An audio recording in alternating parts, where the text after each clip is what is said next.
আজকে দুপুরের রেসিপি থাকছে কলেজা ভুনা, ডিম ভাজি, চিকেন ফ্রাই। আসসালামু আলাইকুম গাইস, আশা করি সবাই ভালো আছেন। আলহামদুলিল্লাহ, আমিও ভালো আছি। আমি প্রথমে চুলাতে ডিম ভাজি করার জন্য একটা কড়াই বসিয়েছি। তারপর ডিম একটু হলুদ লবণ মাখিয়ে ডিমটা ভাজি করতে দিয়ে দিব। ডিমটা হইতে থাকুক, এতক্ষণে আমি একটু মুরগির মাংসটাকে ভালো করে একটু মাখিয়ে রাখবো মশলা দিয়ে। এর জন্য এখানে আমি একটু মরিচের গুঁড়া, একটু হলুদের গুঁড়া, তার মানে যা যা লাগে সব কিছু দিয়ে একটু ভালো করে মেখে 2-3 মিনিট রেখে দিব এটা।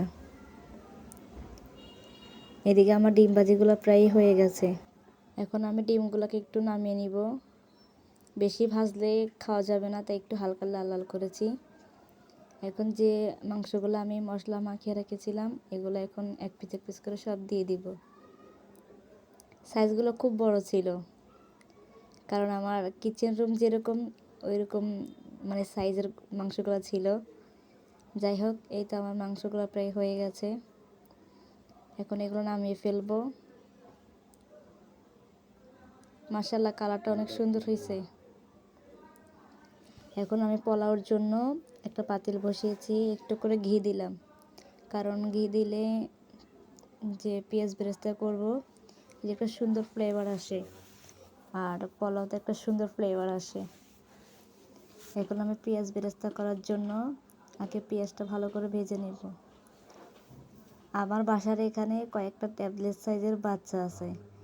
আমার ভিডিওগুলো যখন আমি করতেছি বাইরে বসে বসে, ওরা বারবার চলে আসতেছে আর বলতেছে, মামি রান্না করে আমাদেরকে দিবেন, আজকে আমরা খাবো।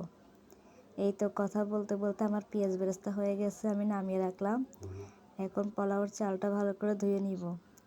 ভিডিওতে আমি একবার দেখাইছি, কিন্তু আমি চালটা ভালো করে ধুইছি অনেকবার, যেটা ভিডিওর সামনে আমি আনি নাই। যাই হোক, চালটা ধোয়া শেষ, এখন দিয়ে দিব।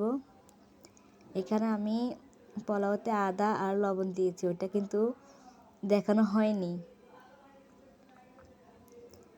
চালগুলো ভালো করে ভাজা হয়ে গেছে। এখন আমি এখানে গরম পানি দিয়ে দিব।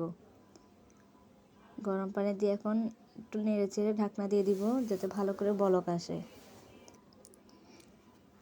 কথা বলতে বলতে আমার লাকড়ি প্রায় শেষ হয়ে যাচ্ছে, যেটা আমার খেয়াল নাই। এখন আমি একটু আবার লাকড়ি দিয়ে নিলাম।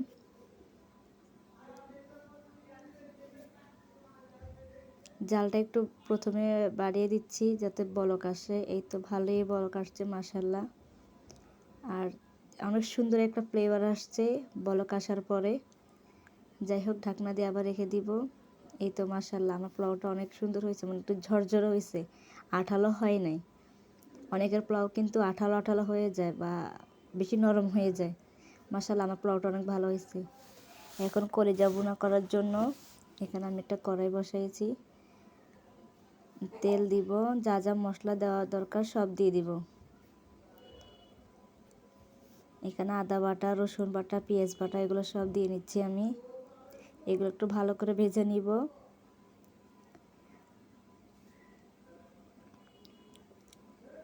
মিনি কিচেনে রান্না করা যে কত প্যারা রে ভাই।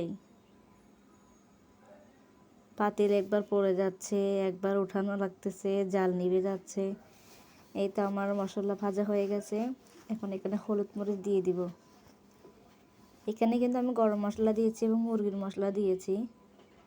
অনেক হয়তো বলতে পারে যে মশলা দিই নাই, আমি শুধু আদা রসুন পেঁয়াজ দিয়েছি। না, এখানে আমি সব ধরনের মশলা দিয়েছি।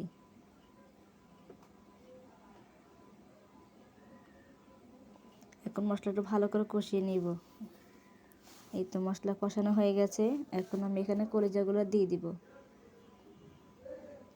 কলিজা যতবার ধুই ততবার দেখে শুধু লাল পানি বেরোচ্ছে রে ভাই, কেন বুঝি না।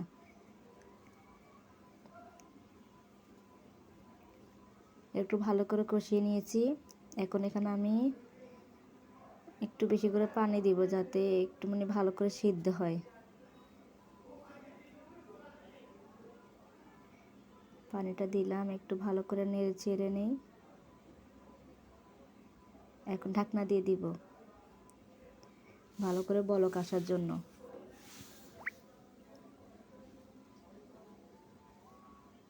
এই তো আমার কলিজা বোনা হয়ে গেছে। আমি জালটা নিভিয়ে দিব।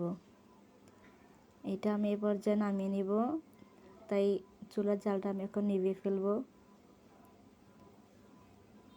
এখন খাবার পরিবেশন করব, দেখাবো যে পোলাওটা কত ঝরঝরে হয়েছে। বুঝি না, অনেক সময় জালটা নিভে যায়, আর এখন জালটা নিভাইতে চাইতেছি কিন্তু নিভতেছে না। পোলাওর উপর আমি একটু পেঁয়াজ বেরেস্তা দিয়ে দিব। পেঁয়াজ বেরেস্তা দেওয়া হয়ে গেছে, এখন আমি খাবার পরিবেশন করব।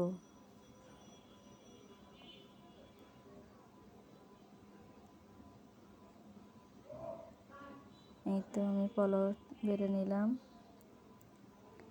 এখন এখানে ডিম দিব, চিকেন দিব, তারপরে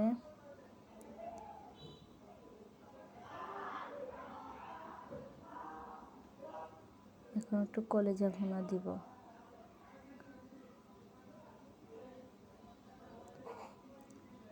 সবাইকে দাওয়াত রইল আমার বাসায়। আমার মিনি কিচেনে এসে একবার ঘুরে যাবেন।